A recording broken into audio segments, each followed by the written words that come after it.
기독교는 말 많은 종교가 아니라 말씀의 종교입니다. 창세기 1장에 태초에 하나님이 천지를 창조하시니라 이렇게 선언하고 난 다음 하나님께서 이러시되 빛이 있으라 하니 빛이 있었다. 하나님이 말씀하니까 말씀으로 모든 것이 이루어졌음을 선언하는 것이죠. 요한복음 1장에서도 1장 1절에 태초에 말씀이 계시니라, 그 말씀이 하나님과 함께 계셨으니 그 말씀은 곧 하나님이니라 라고 하면서 예수님이 바로 태초부터 계신 말씀이신 하나님이라고 선포했습니다. 예수님을 말씀이라고 하신 것은 여기서 말하는 말씀은 지식, 정보, 학문, 말을 가리키는 것이 아닙니다. 하나님이 말씀으로 천지를 창조하셨다. 이것은 하나님이 그 어떤 재료를 가지고 뭘 만들어냈다는 것이 아니라 하나님이 그 어떤 것에도 제한되지 않는 분이거든요. 그분이 말씀하시면 말씀이 바로 실체가 된다는 것입니다. 하나님이 말씀으로 선포하시면 그 자체로 하나님의 능력이 나타난다는 것입니다.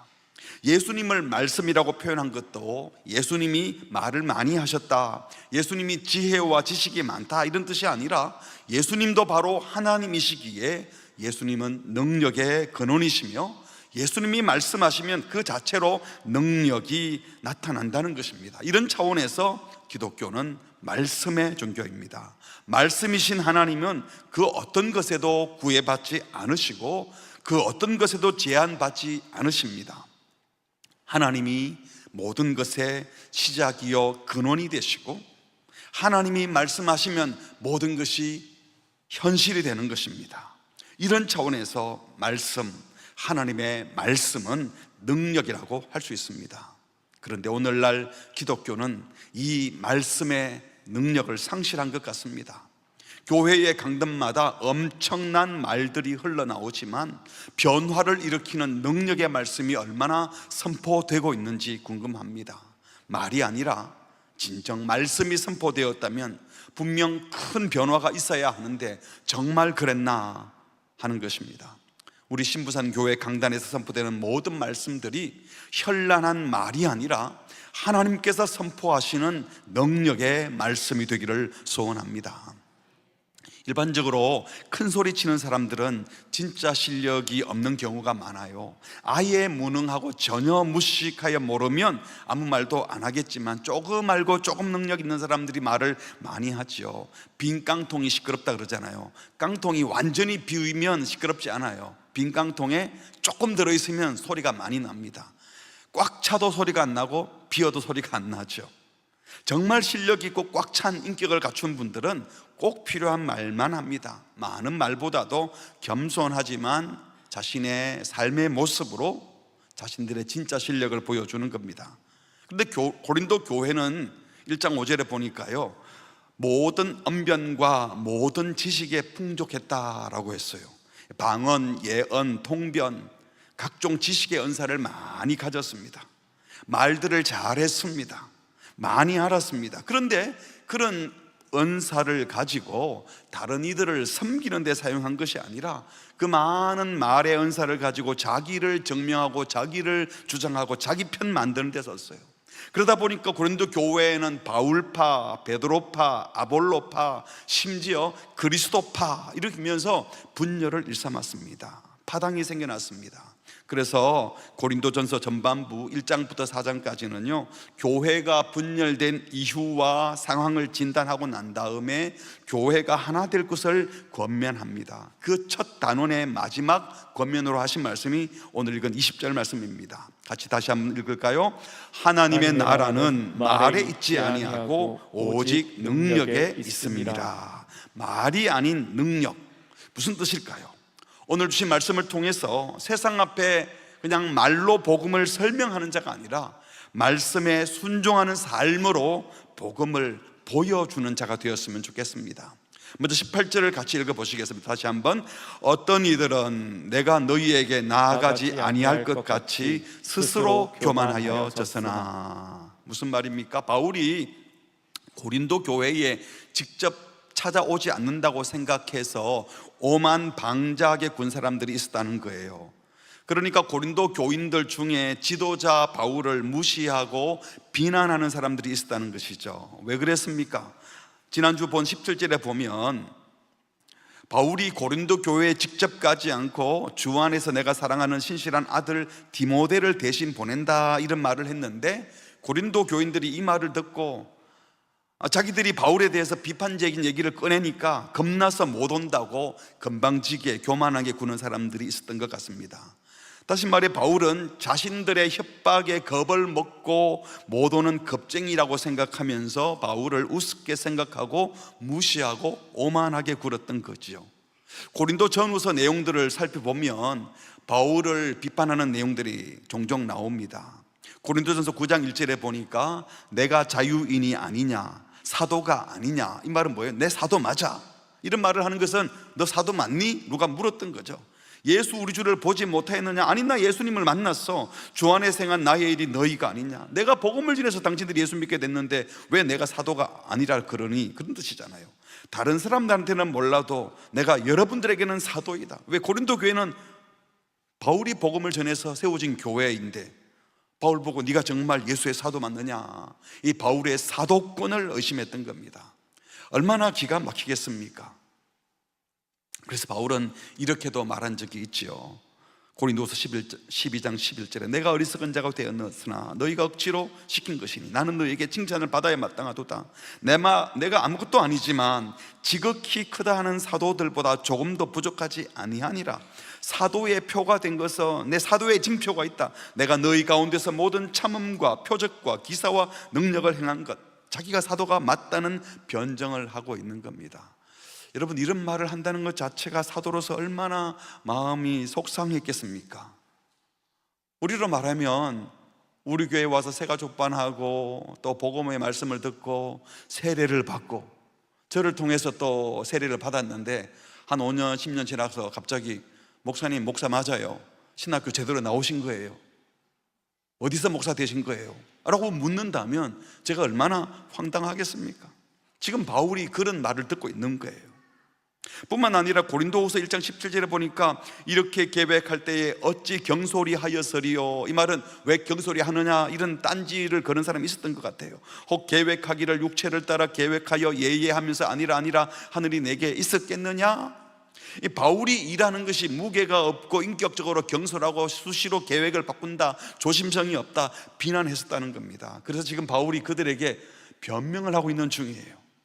고린도후서 10장 10절에 보면 또 그 고린도 교인들이 바울에게 한 말입니다. 그들의 말이, 바울의 편지들은 무게가 있고 힘이 있는데 몸으로 직접 만나보니까 약하고 그 말도 시원치 않다. 바울의 글을 보면 꽤 괜찮은 사람처럼 보이고 생각 있는 사람처럼 보이는데 만나고 보면 별것 아니다. 몸도 약하고 말도 시원찮고 무슨 말인지 못 알아듣겠다. 자기가 전도하여 세운 성도들이 이렇게 사도권 자체를 무시하고 인격적으로 경솔하다고 말을 하고 몸도 약하고 말도 시원찮다고 이렇게 인정해 주지 않는데, 그런 교인들을 향하여 권면, 충고, 격려의 말씀을 한다는 것이 얼마나 어려웠겠습니까? 그런데요, 이 말씀을 보면서 한편으로 저는 위로가 참 많이 되었습니다. 사도 바울 같은 이런 대사도도 교인들에게 오해받고 무시받았다고 생각하면 나 같은 목사가 책 잡힐 일이 한두 가지가 아닌 게 당연하지, 욕먹고 비난받아도 당연하지, 이렇게 생각하니까 좀 마음이 놓인다고 해야 되나요? 그런 마음도 들었어요. 여러분, 사도 바울만 비난받았습니까? 심지어 누구도, 예수님도 자기 제자에게 비난받고 사람들에게 비난받았어요. 그러므로 우리 중에도 교회 안에서 직분을 맡아 섬기는 지도자가 계시다면, 교육자든 장로님들이든 순장이든 신방간사든 양육자든 교사든 각 사역의 팀장이시든, 우리가 지도자로서 사람들에게 비난받고 욕먹을 때 아우 너무 억울해 그러지 마시고요, 당연하지 사람들이 사는 곳에서 이런 욕을 먹을 수도 있고 저런 욕을 먹어둘 수 있지, 담담히 받아들이면 좋겠습니다. 그리고 욕 먹으면 자기도 모르게 자꾸 막 변명하고 싶을 텐데 그런 변명 별로 의미가 없어요. 그냥 자신의 부족함과 잘못을 솔직하게 인정할 것은 인정하고 고백하고 주님 앞에서 더 나아지도록 노력하는 것이 더 옳은 태도일 겁니다. 그러나 반대로 고린도 교회 식구들 입장에서, 또 성도들 입장에서 자기들의 지도자가 자기들이 볼 때 잘못됐다면 어떻게 해야 되겠습니까? 성도가 자기 지도자를 오해해서 무시하고 비난하면요, 사실은 손해는 자기들이 보는 겁니다. 말씀을 먹여주는 양육자이고 말씀으로 지도하는 사역자 앞에서 우리가 그렇게 욕하고 비난하면 그분들이 편안하게 말씀을 전할 수 있겠어요? 순전하게 기쁨으로 말씀으로 우리를 대할 수 있겠습니까? 깊이 있는 말씀 묵상이 되겠어요? 마음이 힘들게만 하죠. 결국 손해보는 것은 성도 본인들이 되는 겁니다. 혹시 우리 가운데 남을 무시하고 지도자를 업신여기는 교만함이나 경솔함이 없는지, 내 기준에 안 맞다고 함부로 판단하는 것은 없는지 돌아봤으면 좋겠습니다. 우리가 먼저 함부로 평가하고 비판하는 교만을 버리고 지도자의 연약함을 위해서 기도하고 부족함은 도와주고 어떻게 해서든 지도자들이 즐겁게 사역할 수 있도록 지지하고 도와주고 기도하는 우리 공동체가 되기를 바랍니다. 어쨌든 바울이 이런 비난을 받을 때 왜 직접 방문하지 않냐, 왜 디모데를 대신 보냈냐, 우리가 겁나서 그런 거느냐, 오만하게 굴며 비난할 때 어떻게 대했습니까? 19절에 보니까 그는 이렇게 말합니다. 누가 허락하시면? 주께서 허락하시면. 내가 못 가는 것이 아니다. 주께서 허락하시면 얼마든지 갈 마음이 있다. 내가 너희에게 속히 나아가서 교만한 자들의 말이 아니라 오직 능력을 알아보겠으니, 가서 너희들이 무슨 말을 했느냐 알아보는 것이 아니라 말하는 사람들의 삶에 능력이 있는지 살펴보겠다. 왜냐하면 하나님 나라는 말에 있지 아니하고 오직 능력에 있기 때문이다. 당당하게 말했습니다. 여기서 우리는 19절 초두에 주께서 허락하시면 이런 말을 주목해 볼 필요가 있습니다.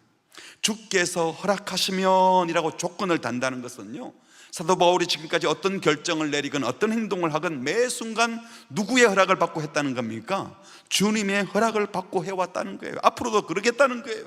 내 마음대로 살지 않고 하나님의 계획에 따라 살겠다는 표현인 겁니다. 순간순간 느낌과 내 감정을 따르지 않고 오직 주의 뜻이 무엇인지 분별해서 내 생각, 내 삶을 다 주께 맡겨드리고 주의 주권과 통치를 철저히 인정하고 모든 것을 맡기는 전적 위탁의 삶을 살겠다는 겁니다.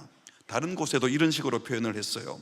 고린도전서 16장 7절에 보니까 이제는 지나는 길에 너희를 잠깐 보기를 원하지 않고 만일 주님이 허락하신다면 얼마 동안 머물러서 너희들을 만나보고 싶다. 그러니까 잠시 머물지 지나갈지 이것도 주님이 허락하시는 대로 하겠다는 거죠. 사도행전 16장 6절에 보면 아시아 선교를 하다가 하나님께서 환상 중에 말씀하신 적이 있어요. 그때 이렇게 말했습니다. 성령이 아시아에서 말씀을 전하지 못하게 하시거늘, 그래서 방향을 틀어서 유럽으로 갔습니다. 자신의 전도 계획도 내가 계획한 대로 하는 것이 아니라 중간이라도 성령이 말씀하시면 얼마든지 나는 바꾸는 사람이다, 내 계획대로 움직이는 사람이 아니라 성령의 음성을 듣고 하나님의 인도함을 받겠다는 겁니다. 바울의 이런 표현들을 많이 봐서 그런지 교인들 중에도요, 툭하면 주의 뜻이면, 주님의 뜻이라면, 주님이 원하신다면 이런 말을 종종 합니다. 잘하는 것이죠. 근데 바울이 이런 표현을 한 것은요, 진심으로 전심으로 자신의 모든 삶을 왕 대신 하나님, 주인 대신 예수 그리스도께 다 맡겨드린 전적 위탁의 삶을 살면서 하는 말이었어요. 평소에는 자기 마음대로 살다가 이런 말을 하면 사실은 옳은 것이 아니죠. 신자들 중에 어떻게 해야 될지 확신이 없으면 주님 뜻대로 되겠지, 또는 자기가 열심히 노력했는데 잘 안 되고 실패되면 한탄조로 주님 뜻이 아닌가 봐, 또는 일이 마음대로 되지 않고 나면 이렇게 된 것도 다 뭐 하나님의 뜻일 거야, 할 수 없다. 여러분, 이게 하나님의 뜻일 거라고 말을 하는데 기분이 나빠요. 그냥 그러다가 어쩌다가 자기 마음대로 되면 재수 좋다 그러고 내가 열심히 노력한 결과라고 말은 간증인데 자기 자랑하지 않습니까? 주님의 뜻이면, 주께서 허락하시면 이란 말씀을 남용하면 안 됩니다. 전심으로 내 뜻이 아니라 주님 뜻이 이루어지기를 간구하면서 주께서 허락하시면 이란 말을 할 수 있기 바랍니다. 다시요, 주님의 뜻을 남용하지 마시고 진심으로 내 뜻이 아니라 주님의 뜻이 이루어지기를 간구하시기 바랍니다. 이 말을 하려면요, 시작 단계부터 모든 것을 하나님께 맡겨드리고 주님과 함께 계획하고 그 과정도 하나님과 함께 방법을 간구하고 결과도 하나님께 맡겨드리는 전 삶이 하나님의 뜻에 붙들려 있는 자들이 쓰는 말이 주님 뜻이면, 주님 뜻대로, 주님이 허락하시면 이란 말을 하는 것입니다. 주님의 주권과 통치를 철저히 받아들이고 주님의 허락을 받고 움직이고 생각하고 활동하는 우리 모두가 되시기를 주의 이름으로 축복합니다. 여기서 바울은 자신을 믿어주지도 않고 비아냥거리는 그들 앞에서 주께서 허락하시면 빨리 가서 너희 말이 아니라 너희 능력을 알아보겠다 라고 말한 것은요, 그들의 비난과 불평에 그냥 그 자극에 그대로 반응하여 행동한 것이 아닙니다. 주님이 허락하시면 이란 말을 한 것은요, 나는 내 감정에 따라 오고 가고 결정하지 않는다. 나는 내 모든 생각과 행동을 주께 맡겼다. 나는 주님의 주권 아래, 주님 허락 아래 움직인다. 너희들 기분대로도 아니고 내 기분대로도 아니다. 나는 주님의 뜻을 따라 움직이는 사람이다. 그래서 주님께서 허락하시면 이라고 말을 했을 거예요. 사랑하는 성도 여러분, 누군가가 여러분을 비난하고 불평할 때 우씨 화나 이래서 그냥 비난하는 불평에 똑같은 방식으로 감정적으로 대응하는 거, 이건 우리를 망치는 것입니다. 사탄의 꾀임에 넘어가는 거예요. 어떤 경우에도 그들의 자극에 똑같이 반응하지 마시고 우리가 우리 속에 심어둔 하나님의 말씀, 주님이 심어놓은 그 하나님의 말씀에 하나님께 반응하기를 바랍니다. 그게 바로 프로액션 하는 거예요. 리액션 하는 것이 아니라 어떤 경우에도 주님의 주권과 통치를 인정하면서 주님의 허락을 받고 주님의 뜻을 따라 주께 반응하는 자가 되시기를, 그래서 넉넉하게 어떤 경우에도 믿음직하게 그 자리에 서 있는 자가 되시기를, 주님의 뜻에 정직하게 순종하는 자가 되시기를 주의 이름으로 축복합니다. 잽싸게 반응하는 사람보다도 주의 뜻에 반응하는 사람이 훨씬 더 능력 있는 삶이고 복된 삶이기 때문입니다. 주님이 허락하시면 속히 가겠다고 당당하게 말을 꺼냈던 바울은 더 당당하게 말씀을 이어갑니다. 주께서 허락하시면 같이 할까요? 내가 너희에게 속히 나아가서 교만한 자들의 말이 아니라 오직 뭐요? 그 능력을 알아보겠으니. 교만한 자들은 원래 말을 많이 하죠. 무언가 자신이 없을 때 허한 것을 증명하고 싶어서 자꾸 말을 하는 거예요. 속이 꽉 차지 못하니까 말로 채우려고 하는 거예요. 그래서 바울은 말보다도 그 말을 하는 사람들에게 정말 능력이 있는지 살펴보겠다는 거예요. 왜냐하면 20절 같이 합니다. 하나님의 나라는 말에 있지 아니하고 오직 능력에 있습니다. 할렐루야. 하나님 나라는 말에 있지 않고 능력에 있어요. 지금 사도 바울은 세상 나라, 세상 조직, 세상 역사에 관한 이야기를 하는 게 아니에요. 하나님이 그리스도께서 왕으로 계시는 교회, 하나님의 나라에 대해서 이야기하는 겁니다. 하나님 나라가 뭡니까? 요즘 대선 전국인데 자꾸 우리나라만 생각하지 마시고 하나님 나라, 헬라어로 나라가 바실레이아입니다. 그리고 왕이 바실레우스예요. 그러니까 나라는 왕이 통치하는 나라를 말하는 겁니다. 하나님 나라는 누가 통치하는 나라? 하나님이 왕으로 다스리는 나라. 그게 성경에서 말하는 나라의 개념이에요. 주님께서 가르친 기도 마태복음 6장 10절에 보면 누가복음에도 똑같이 나오는데, 당신의 나라가 임하시오며 Your kingdom come, 당신이 통치하는 나라가 오기를 바라는 기도. 하나님께서 왕으로 오셔서 우리를 다스려 주옵소서. 이것이 주님께서 가르친 기도의 핵심적인 기도입니다. 누가복음 11장 20절에 보면 예수님께서 귀신을 쫓아내시고는 말씀하셨습니다. 내가 만일 하나님의 손을 힘입어, 왕이신 하나님의 손으로 귀신을 쫓아낸다면 귀신이 물러갔다. 이 말은 귀신이 통치하는 귀국이 물러가고 신이 다스리는 신국, 하나님 나라가 이미 너희에게 임한 것이다. 예수님께서 오셔서 귀신을 내쫓고 죽은 자를 살리시고 병자를 고치시고 부자연스러운 상황에 있던 것을 자연스러운 원래의 모습으로 되돌려 놓은 것은 바로 하나님의 통치가 임했다는 표시였어요. 그래서 하나님 나라가 이미 너희에게 임하였다, 이렇게 말한 겁니다. 누가복음 17장 21절에 보면 또 여기 있다 저기 있다고도 못하리니 하나님의 나라는 너희 안에 있느니라. 이 말은 너희 중에 among you예요. 주님께서 성도들의 모임 중에 임하여 계신다.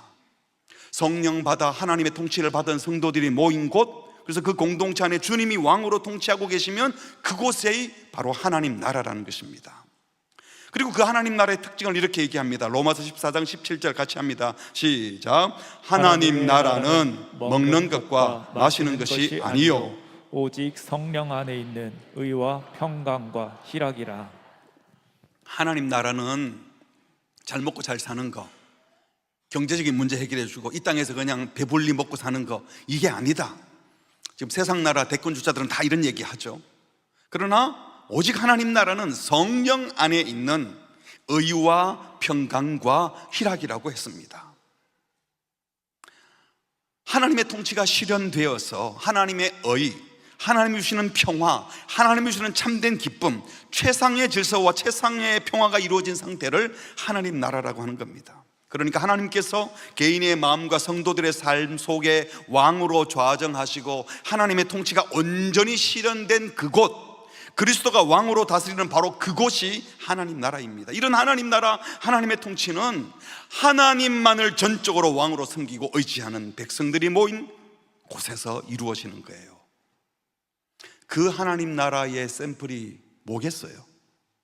이 지상에 그 하나님 나라를 보여줄 수 있는 공동체가 뭐겠어요?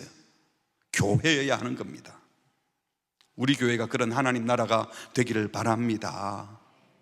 이 하나님 나라는 말로 설명한다고 되는 것이 아니라 하나님을 신뢰하고 하나님의 통치를 온전히 받아들이는 참된 신앙, 그리스도께 대한 충성을 통해 이루어지는 이 하나님 나라는 그리스도를 왕으로 모시고 그리스도의 통치를 받고 있는 교회 공동체의 모습, 그리스도를 배우고 그리스도를 온전히 닮고 따르려고 하는 성도들의 삶의 모습, 그 삶의 능력을 통해서 설명되는 것이 아니라 보여지는 나라라는 겁니다.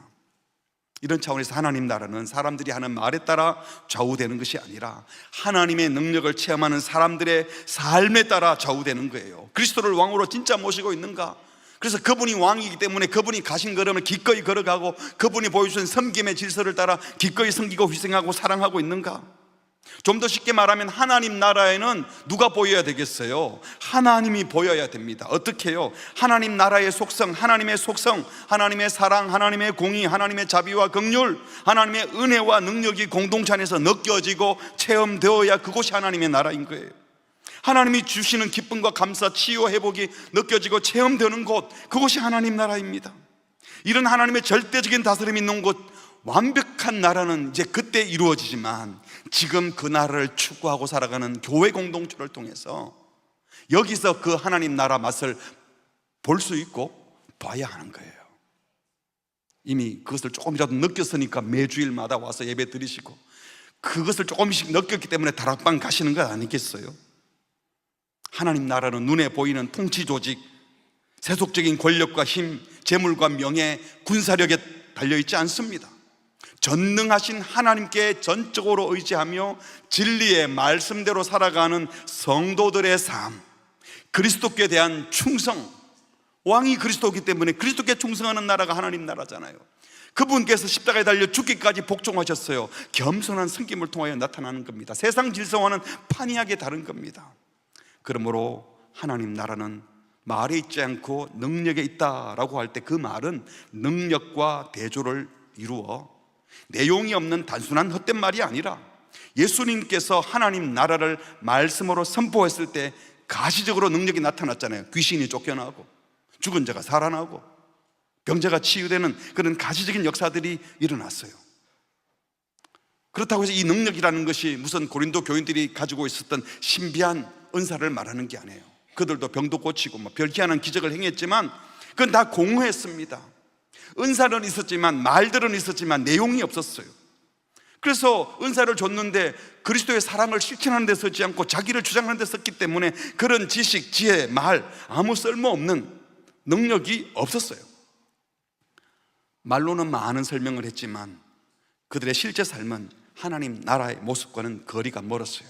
그러다 보니까 하나님 나라가 만들어지지 않고 분쟁과 시기를 일삼는 세상 나라가 만들어지지 않았습니까? 하나님 나라는 로마서 14장 말씀대로 성령 안에 있는 의와 평강과 희락이라고 했는데 고린도 교회는 은사는 많았어요. 성령의 신비한 능력도 받았는데 참된 의도 없고 참된 평화도 없고 참된 기쁨도 없고 반대로 시기, 분쟁, 욕심만 남아 있었어요. 이런 교회를 향하여 하나님 나라에 대하여 설명만 하지 말고 하나님의 나라의 통치가 임했다는 그 능력을 삶으로 보여달라고, 내가 가서 그 능력이 있는지 보겠다고 말한 것입니다. 그러므로 하나님의 나라가 말이 있지 않고 오직 능력이 있다는 것은 고린도후서 5장 17절 말씀처럼 예수 안에 있는 완전히 변화된 새로운 삶이 보여져야 한다는 겁니다. 하나님 나라는 내용 없는 말잔치, 삶이 없는 이론이 아니라 그리스도의 말씀에 순종하는 변화된 품성과 인격, 그리스도를 만난 후에 완전히 새로운 피조물이 된 새로운 모습, 거룩함과 화평을 이루는 실제적인 삶의 모습, 그것이 바로 능력인 것입니다. 그러므로 아무리 종교적인 열심이 있고 교회에 열심히 출입한다고 해도 그 얼굴빛에 주님의 형상이 보이지 않고 교만하고 자랑하고 사람을 대하는 태도나 직장에서 일하는 모습 속에서 늘 불평, 불만만 가득하다면, 교회는 열심히 다니는데 사용하는 언어가 여전히 저급하고 불친절하고 이웃을 불쌍히 여기지도 않고 사람을 존중하지도 않고 사랑하지도 않는다면, 바깥에 나가서는 좋은 일 많이 한다 그러는데 자기 부모를 공경하지 않고 자녀들을 인격적으로 대해주지 않고 맨날 남들 눈치 보면서 욕 안 먹을 정도로 살려고 할 뿐 실제적인 헌신과 희생이 없다면, 무엇보다도 하나님을 두려워하지도 사랑하지도 않고 감격하여 찬양하고 예배한 경험도 없고 늘 하는 말은 공허하고 헛된 말, 자기 주장하는 말만 하고 세상 고민 혼자 다 하는 것처럼 인상 쓰고 있는데 실제로 그 속에 평화, 감사가 없고 자기만 영적으로 기쁜 사람인, 고상한 사람인 척하고 있다면, 이게 다 능력 없는 말만 하는 사람들의 모습이라는 겁니다. 그래서 바울이 말 많은 고린도 교인들에게 말합니다. 너희들이 교만하여 자랑 삼아 이런 말 저런 말 하고 자기 자랑 많이 하고 은사들 자랑하고 있지만, 내가 가서 너희들이 무슨 말을 갖고 있는지, 무슨 은사를 갖고 있는지 여기는 내가 관심이 없다. 너희들이 정말 하나님의 통치를 받고 그리스도를 왕으로 모시고 하나님의 임재 앞에 살아가고 있는 삶의 능력이 있는지 내가 보고 싶다 라고 말한 겁니다. 여러분, 세상 사람들이 지금 기독교에 대해 설명을 더 듣고 싶은 게 아니에요. 정보는 얼마든지 넘칩니다. 이미 기독교인들은 말만 잘한다라고 말하고 있는데 말 좀 더 얻는다고 무슨 변화가 있겠습니까? 그들은 지금 보고 싶다고 말합니다. 보여달라고 합니다. 우리의 언변을 보고 싶은 것이 아니라 삶의 능력을 보고 싶은 것입니다. 기독교인들로부터 지적 욕구 채우고 싶은 사람 아무도 없습니다. 감동을 받고 싶은 거예요. 근데 감동을 줘야 되는데 내가 나에게도 아무 감사가 없고 감동도 없는데 어떻게 감동을 주겠어요? 그 사람이 무슨 개념을 갖고 있고 무슨 생각을 하고 있는지 별 관심 없습니다. 그래서 도대체 어떻게 살고 있냐고. 그래서 그 주변의 사람들은 어떻게 평화를 누리고 있는지 그걸 보고 싶은 겁니다. 거짓 선생들은 주로 말은 잘하지만 삶이 없고 행함이 없고 인격에 문제가 많습니다. 그래서 디모데에게 경계하기를, 경건의 모양은 있으나 경건의 능력을 부인하는 그런 사람들하고는 사귀지 말라. 종교적으로 경건한 척 하는 사람들 그거 아무 쓸데없다. 경건의 능력이 있는 사람하고 사귀어야 된다. 데살로니가 교회에 편지를 쓸 때는 이렇게도 말했습니다. 데살로니가전서 1장 5절, 이는 우리 복음이 너희에게 말로만 이런 것이 아니지 않느냐, 능력과 성령과 큰 확신으로 된 것이라. 생각해 보세요. 이방신들이 가득 찬 그 데살로니가 지역에 복음이 들어가서 그 사람들이 복음으로 변화되는 이 일이 그냥 바울의 몇 마디 말로 되었겠습니까? 바울 가슴 깊은 곳 속에 있는 그 성령이 주시는 큰 확신, 또 그 말이 그 삶의 모습으로 능력으로 드러났기 때문에 그 복음의 말이 믿어진 것 아니겠어요? 복음의 능력을 가진 자들은 말로 많이 설명하려고 하지 않고 조용히 있다가 필요할 때마다 몇 마디 말만 해도 그 사람이 정말 확신을 갖고 하는 말인지, 큰 확신으로 성령의 능력으로 하는 말인지 보이는 겁니다. 많이 설명하려고 하지 마시고 작은 것이라도 확신을 갖고 간증할 말이 많이 있기를 바랍니다. 내가 하나님의 자녀고 하나님의 통치를 받는 백성이라면, 내가 이미 자녀이기 때문에 그 사랑을 받고 있고 하나님의 다스림을 받고 있어서 나는 그 누구의 다스림을 받는 것이 아니라면, 그 담대한 모습으로 우리의 삶의 방식으로 매 순간 결정하고 판단하는 모습으로, 아, 저분은 그리스도가 왕인 하나님 나라 백성이구나, 든든한 백이 있구나, 소망이 있구나, 이것이 드러날 것입니다. 마지막으로 바울은 21절에서 이렇게 말합니다. 너희가 무엇을 원하느냐? 내가 매를 가지고 갈까? 아니면 사랑과 온유한 마음으로 나갈까? 교만한 몇몇 무리들이 바울이 자기들이 무서워가지고 디모데를 보냈다고 경멸하듯이 비방했지만, 바울이 지금 말합니다. 내가 겁을 먹고 있는 것이 아니라 아버지와 같은 권위를 가지고 매들고 갈까? 아니면 사랑과 온유한 마음으로 용서와 간용으로 다가갈까 묻고 있습니다. 바울은 기분 따라 말하지 않습니다. 바울의 권위, 덤덤하고 어젓한 모습, 당당한 사도의 모습, 그것은 비난하는 자들 앞에서도 하나님을 섬기고 있었고 하나님의 통치 아래에 있기 때문에 그렇게 말하는 겁니다. 내가 매를 들고 갈 수도 있고 사랑과 용서의 마음을 갖고 갈 수도 있다. 필요하면 징계도 하겠지만 또 필요하면 아버지의 영권으로 너희들을 더 보듬어 줄 것이다. 이것이 바로 말만 하는 사도가 아닌 이런 말 자체에서도 이미 하나님 앞에 서 있는 자신의 능력을, 참된 능력을 보여준 겁니다.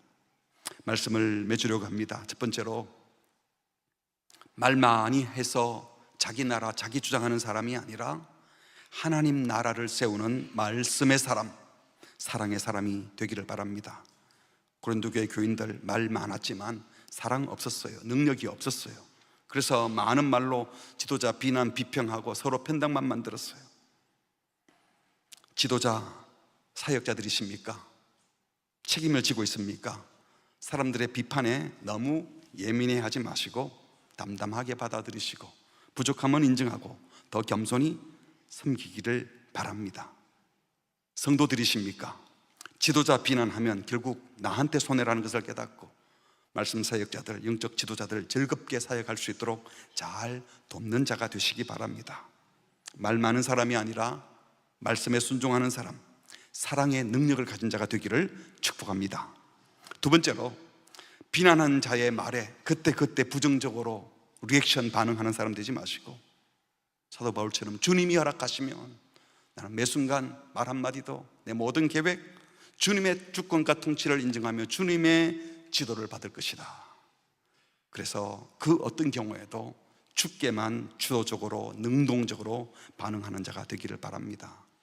자기를 비난하는 교인들을 앞에 비난하니까 나도 화가 나니까 한마디 한다, 이것이 아니라 그때도 주께서 허락하시면 하나님의 주권을 인정하는 신앙 고백을 분명히 하고 내 모든 계획과 행동은 하나님의 뜻을 따르려고 한다고 주님을 앞세우고 주님께 순종하는 모습을 보여주는 주님의 주권을 인정하는 우리 모두가 되기를 바랍니다. 마지막 세 번째로, 우리의 많은 말이 아니라 삶의 능력으로 하나님 나라는 이런 것이라고 보여주는 우리 성도님들, 우리 교회 공동체, 우리의 다락방이 되었으면 좋겠습니다. 세상은 지금 설명이 듣고 싶은 것이 아니라 천국이 어떤 것인지 보고 싶은 겁니다. 하나님이 왕으로 통치하는 나라, 말로 설명한다고 되는 것도 아닙니다. 보여줘야 합니다. 그래서 하나님 나라는 말이 있지 않고 능력에 있다고 한 겁니다. 하나님 나라의 모습인 사랑과 공의, 은혜와 감사, 기쁨과 감격, 인내와 용서, 화평과 충성의 열매들이 우리 교회를 통하여, 우리를 통하여 드러나기를 바랍니다. 세상 나라는 인간의 편견과 아집으로 말미암는 갖가지 이념, 사상, 논쟁, 비평, 남을 저주하고 남을 비난하고 비교, 경쟁, 불평, 불만, 그래서 결국은 소외시키고 좌절하게 만들면서 나라를 세우겠다고 합니다. 하지만 하나님 나라는 그런 비평, 논쟁의 말이 아니라 선포되는 하나님의 말씀이 삶의 실제화되는 능력으로 보여져야 한다고, 보여질 수 있다고 말씀하십니다. 이 하나님의 말씀이 제대로 선포되는 곳에 치유가 일어나고 사랑이 회복되고 은혜의 세포가 돋아나고 생명의 역사가 일어날 줄 믿습니다. 설명이 필요 없는 삶, 말이 아니라 능력을 보여주는 삶, 비난하는 자들 앞에서도 넉넉하게 그리스도의 사랑과 은혜를 멋지게 선포하는 삶, 오직 주님께만 반응하는 삶, 말이 아니라 능력으로 하나님 나라를 보여주는 우리 모두가 되기를, 그리스도가 나의 왕이시라고, 나는 천국 백성이라고 사람들 앞에 말이 아닌 삶으로 보여주는 우리 모두가 되시기를 주의 이름으로 축복합니다. 아멘. 우리 함께 찬양하겠습니다. 두 손 들고 찬양합니다. 다시 오실 왕 주 예수께 예수님이 왕으로 오실 때 주님만이 나를 다스려 주십시오. 내가 주님의 통치를 받아들이겠습니다. 나는 하나님 나라 백성으로 많은 말이 아닌 주님의 통치를 받은 삶을 살아내고 싶습니다. 헛된 마음 버리고 성령으로 충만해서 내 생명을 주께 온전히 드리는 삶을 살고 싶습니다. 오늘 말씀을 생각하며 함께 고백하겠습니다. 두 손 들고 찬양합니다. 다시 오실와 주 예수께 오직 주만이 나를 다스리네.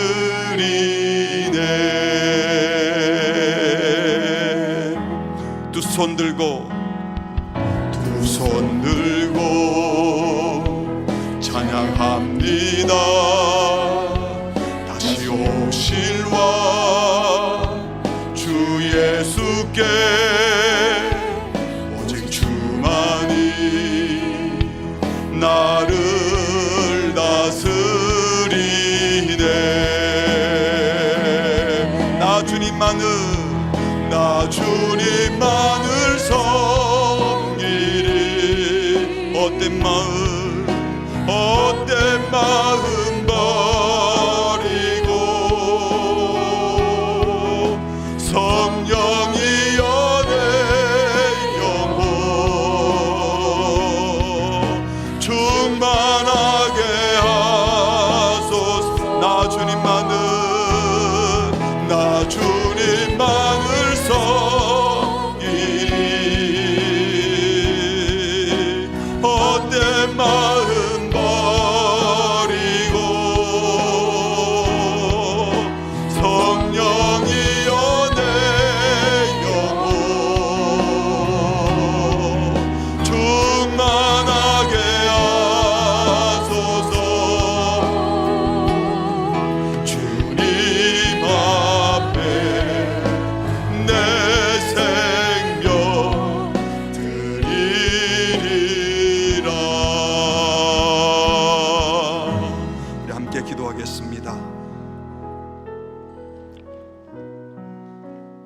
우리가 말이 자꾸 많아지는 이유는 감사와 기쁨과 평강이 넘쳐서가 아니라 하나님 앞에 서 있지 않고 사람들 앞에 나를 자꾸 보이고 싶은 거죠. 사람들 앞에 인정받고 싶으면 자꾸 말이 많아지는 겁니다. 이 시간 기도하실 때 주님, 하나님 앞에 서서 하나님 나라를 세우고픈 사람으로 하나님을 찬양하는 말은 많아질지언정 나를 주장하고 나를 증명하는 말은 사라지게 하시고 오히려 하나님의 말씀을 받아들이고 말씀에 순종하는 자가 되게 해주시옵소서. 지도자로서 혹시 비난받고 있습니까? 혹시 지도자를 비난해 본 적이 있습니까? 너무 연연하지도 마시고 비난함으로 손해보는 일도 하지 말아야 되는데, 주님, 말이 아닌 능력을 보여주는 자가 되게 해달라고. 비난한 자의 말에 반응하지 아니하고 오직 주님께 반응하는 자, 주도적으로 주님께만 반응하는 자 되게 해달라고. 우리 말이 아닌 삶의 능력으로 세상 나라에 하나님 나라는 이런 것이라고 선포하는 우리가 되게 해달라고. 주여 은혜를 주시옵소서. 주여 은혜를 주시옵소서. 말이 아니라 삶의 능력으로 하나님 나라를 보여주는 우리 교회, 우리 다락방, 우리 공동체 되게 해달라고. 우리의 삶이 주님 나라를 설명하는 것이 아니라 세상이 맛볼 수 있도록 보여주는 통로가 되게 해달라고. 우리 합심해서 같이 기도하시겠습니다. 하나님 아버지, 우리에게 말씀하여 주셔서 감사합니다. 우리가 세상에 속한 자가 아니라 하나님 나라에 속한 자요, 하나님의 나라를 보여줄 자를 믿습니다. 많은 말로 설명하는 것이 아니라 하나님 나라를 보여주고 선포하고 하나님이 이런 보여주는 그런 도와주시옵소서. 주님, 주님은 저의 왕이십니다. 그리스도께서 나의 왕이십니다. 주님, 저를 다스려 주시옵소서. 주를 통치하여 주시옵소서.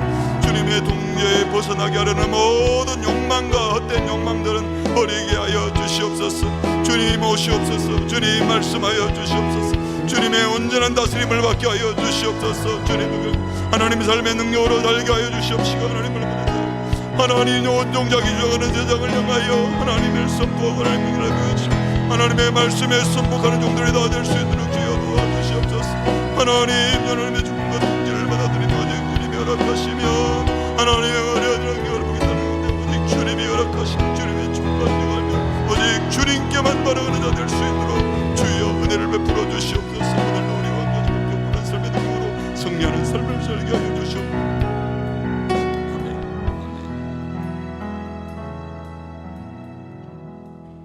하나님 아버지, 우리를 억만 죄악 가운데서 사단의 권세에서, 죽음의 권세에서 구원하여 주시고 하나님이 왕으로 통치하시는 그 나라의 백성으로 불러주셔서 감사합니다. 주님이 우리의 왕임을 믿습니다. 오직 주님의 통치를 받아들이는, 그래서 주님의 질서가 가득한 그 하나님 나라 백성의 삶을 살 수 있도록 주여 은혜를 베풀어 주시옵소서. 세상 사람들처럼 자기 주장하기 위해서 이 말 저 말하고 거짓말하고 헐뜯는 말을 하고 비난하는 말을 하는 것이 아니라 하나님의 말씀에 순종하며 그 말씀에 순종하는 복된 삶을 말이 아닌 삶으로 보여주는 능력의 사람들 되게 하여 주시옵소서. 세상이 우리를 비난하고 성도들이 혹시 이웃이 믿을 만한 사람이 나를 욕한다고 비난한다고 그것에 너무 민감하게 반응하지 말게 하시고 오직 하나님의 주권과 통치를 인정하고 받아들이며 주님께 주도적으로 반응하며 어떤 경우에도 말씀에 반응하는 삶을 살게 하여 주시옵소서. 하나님, 세상이 교회를 비난하고 믿지 못하겠다고 할 때 절망할 것이 아니라 하나님의 온전한 통치를 받아들이고 있는 참 그리스도인들의 공동체가 여기 있음을 우리 교회를 통하여, 우리 공동체를 통하여 보여지게 하여 주시옵소서. 우리가 그렇게 살아낼 수 있도록 하나님 은혜를 베풀어 주옵소서. 예수님의 이름으로 기도합니다. 아멘.